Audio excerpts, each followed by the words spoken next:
नमस्कार दोस्तों, सत्यलोक न्यूज से मैं अमरीश सिंह।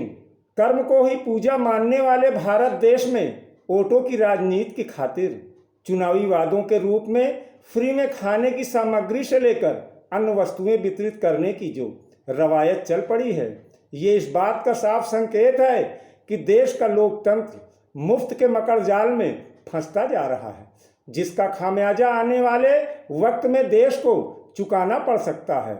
पड़ोसी देश श्रीलंका की बदहाली और दिवालिया होने के कगार पर है। किस तरह गंभीर आर्थिक संकट, किस तरह किसी देश में राजनीतिक संकट खड़ा करने के साथ कानून व्यवस्था के लिए चुनौती बन सकती है, मौजूदा समय में ये इसका उदाहरण श्रीलंका है। वहाँ की स्थितियाँ जिस तेजी से बिगड़ रही हैं, वो भारत के लिए भी चिंता का विषय है। हालांकि भारत श्रीलंका की यथासंभव मदद कर रहा है। यदि हालात संभलने में देरी हुई तो श्रीलंका से पलायन कर रहे भारत आने वालों की संख्या बढ़ने का अंदेशा है। श्रीलंका की आर्थिक स्थिति जिन कारणों से बिगड़ी, उनमें चीन से कठोर शर्तों पर लिया गया कर्ज तो जिम्मेदार है ही। इसके अलावा वे लोक लुभावन नीतियां भी जिम्मेदार हैं, जो आर्थिक नियमों को धता बताती थी। कर्ज के बढ़ने और विदेशी मुद्रा भंडार खाली हो जाने के बाद भी इन नीतियों को आगे बढ़ाकर श्रीलंका ने अपने पैरों पर कुल्हाड़ी मारने का ही काम किया है।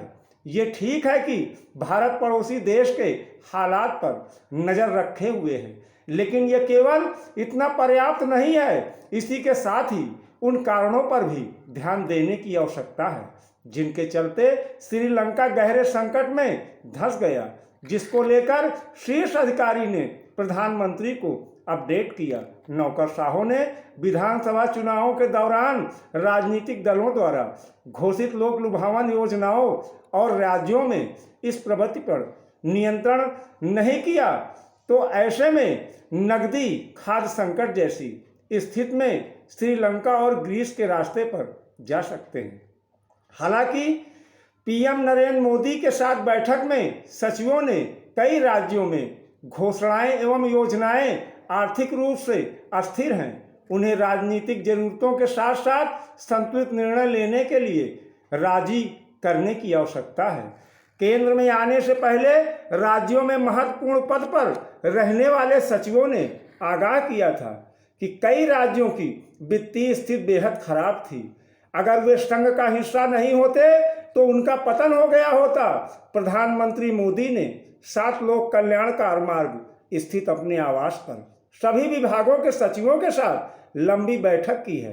बैठक में सुरक्षा सलाहकार अजीत डोभाल, प्रधानमंत्री के प्रधान सचिव पीके मिश्रा एवं कैबिनेट सचिव गोवा के अलावा कई अन्य शीर्ष अधिकारी शामिल रहे।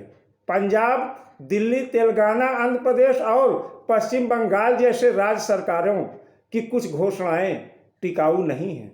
अन्य समाधान खोजने की आवश्यकता है, जबकि कई राजनीतिक दल फ्री बिजली की पेशकश कर रहे हैं, जिससे खजाने पर बोझ पड़ रहा है, जबकि इस तरह के प्रावधान बजट में करना चाहिए।